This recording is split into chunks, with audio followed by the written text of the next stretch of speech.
Demonic presence at unsafe levels. Lockdown in effect.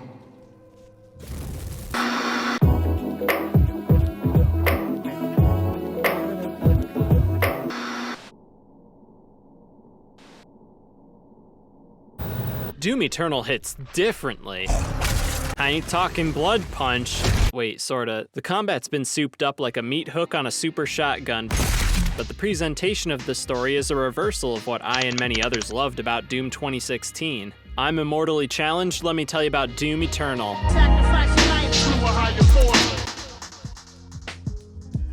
If Doom 2016 was Mario Kart, Eternal is Double Dash. The BFCs to combat are your movement options, the addition of more middle ground enemies between the simps and the chads, and most of all, it's harder to get health, ammo, and armor. But none of that means much if you're not taking more damage. There's generally more demons around at any given time than in 2016, and also in Doom Eternal. Haha, life is funny. When you're near their faces, they seem to swing at you faster than before. You've got a greater need to get out of a mankybus's stanky pits, so they gave you a zip zap. The flatulence booster not only reminds me of my halcyon days as a constipated acrobat, but it gives you a potentially safe exit from a bad position or a risky dive-in. But I still found myself frequently at low health and ammo. You can't get ammo from your granddad's murder implements. You gotta use the chainsaw. It has a single use that recharges instead of you having to find fuel. This results in less hoarding the fuel for a one-shot kill and more pretending I'm an industrious Brazilian farmer. We're burning our lungs. In Eternal, I found myself taken to low health multiple times in most encounters, but with a well-eviscerated foe, I was patched up and ready to jump back in. That sense of ripping victory from the jaws of defeat lent an intensity I didn't think could be improved on from 2016. It hits differently. To reliably get resources from enemies, you gotta style on them. Gears of War 'em, toast their buns right there in memoriam. Herschel, a cut above the rest. There's a nice ludonarrative syncreticity. Just as hell and heaven are powered by the suffering of people, MF Doom is powered by the suffering of demons.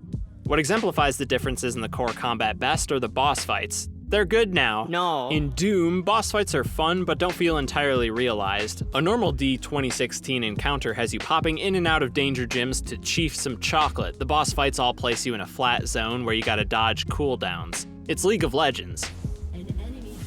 These games are at their best when you're bouncing all over the shop like a roided up tracer, dipping out of hot spots to whittle down the larger foes. Eternal's boss fights are built with that in mind. There's layers to the battlefield and little guys spawn all the time. Since there's greater need to manage your resources, the way you have to fight bosses is a more difficult extension of what you've already been doing, picking times to unload and controlling the battlefield.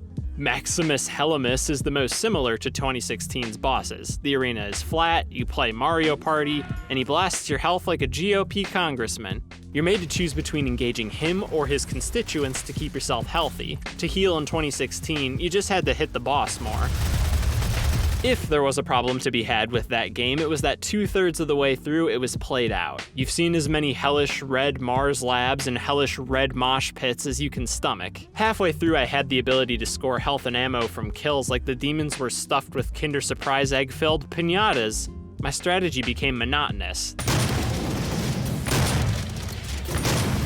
That wasn't my experience with Eternal. The greater enemy variety and the changes to how you stay alive made for a more frantic game. The greater necessity of using the variety of tools to stay alive is what made this game a blast start to finish as opposed to wearing thin in the home stretch. The lauded beauty of Doom 2016's story was its perceived rejection of recent AAA shooter campaigns. Doom guys' disinterest in Hayden's Skype calls plop a big old clown nose on everything. You could read codex entries for more details, but what you need to know comes in the gameplay. A capitalist wants to save his investment even if it causes... Portions of Doom Eternal are Germanic opera you have to backfill with the program. Instead of a complementary codex, Eternal seems to ask if I took History 341 Civics of Argent Denure. It's the opposite of 2016. The presentation is going for a kind of discovery of deeper truths about yourself, but it's less Memento and more Rise of Skywalker. I thought the joke was that the demons projected mythic significance on Dude Boob, but he's just a rude dude. Now he's powered by a divinity machine trained by World of Warcraft. His swole bod converts a woman of science to Slayerism.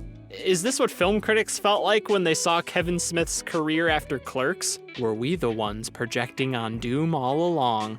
There's a disconnect between what we, the players, and Broom knows. The game is geared around you slowly figuring out your character's history, while that history ties into everything that happens. When I saw the Slayer bow to the Ghost King of the Alliance, I was aghast. We follow orders? The jump into hell and search for the betrayer is so abrupt and uncommented on that I was halfway through the mission before even realizing to question what I was doing and why. The result of this kind of presentation is a story that is at its worst confusing, led by a protagonist doing things for reasons we can't comprehend, to at best appreciable, but only after you go back through it. Like, oh, that line about putting his soul to rest was about his son because a codex entry told me that the demons turned him into the icon of sin? Wait, did the betrayer know the con maker would revive the icon? Does the Slayer know the icon's origin? Who wrote this? Why is this lady? She's never funny. To clarify, supplementary information isn't inherently bad. I'd be quite the hypocrite to say that after our Zelda videos. But the previous game trained me to treat the codex this way. This story hits so different, it's like we're playing a retcon. On that note, what was gained pulling the camera out of our perspective during cutscenes? All Doof does is pace while people talk at him. He's like Dan. I swear there are multiple times where the bad guys you've been hunting like a madman are in the same room and Goomdai just saunters around like he forgot his lines. Dragging the guy by his keycard is cute, but the third-person perspective, like this new Holy Warrior origin, weakens what made Doomguy special: rebellion. Carefully release the hinges. It isn't just for laughs, though. This rebellious nature ties into the middle finger the game flips to unchecked capitalism. If stopping our energy production is what you want, then you need only to destroy this. The game is a prolonged chess match on a sinking ship. You and Hayden need each other to stay afloat, but know that Hayden will check you given the opportunity, which is exactly how the game abruptly ends. When you get the chance to meet Hayden in person, all you can do is wander about his office, or if you're me, mash the melee attack in vain. This moment deliberately tries to infuriate you through gameplay. He does the cruelest thing you can do to a player: depower them. This is why Overwatch's sweet eco-scientist May has the reputation of being the spawn of Satan. Eternal aims for that same kind of driving antagonism, at times achieving it, but mostly engendering a different motivation. Rather than a sense that you are a rebel against the game, you feel like a hero of it. This starts as early as the first moments. The camera moves across the destruction of Earth, we hear the cries of humanity as we sit in our Justice League above it all, arming ourselves to descend and avenge. We Master Chief now. You're less a rogue agent fighting two sides than a straightforward war hero. Yes, technically you sort of are betraying the Sentinels to fight the Con Maker, but it takes such a long time to identify where allegiances once laid that it falls flat.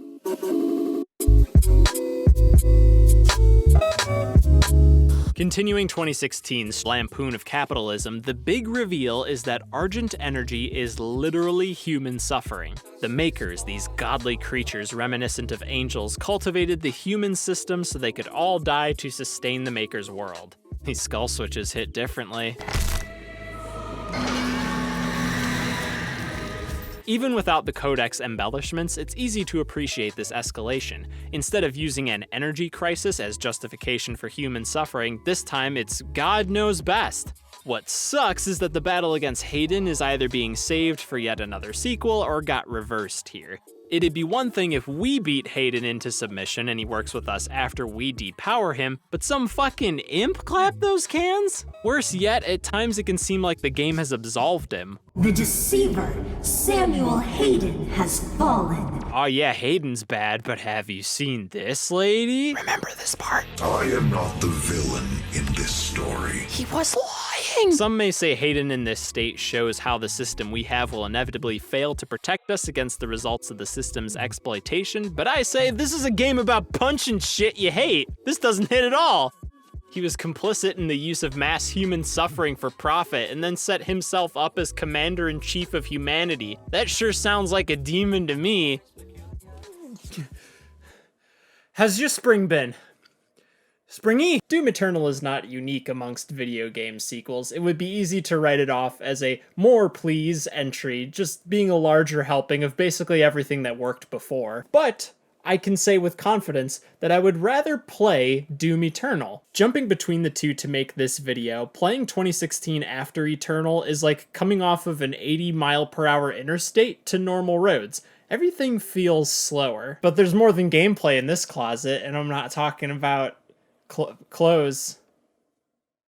It was at that moment Kevin realized the implications of filming himself in a closet during Pride Month. 2016's narrative has a confident simplicity that drives me into it. I think that's because the thematic material isn't stymied by your confusing personal narrative. So as an experience, I prefer Doom 2016. And that leads me to my tepid, by now probably expected conclusion. Doom Eternal is worse than Doom 2016. Survive.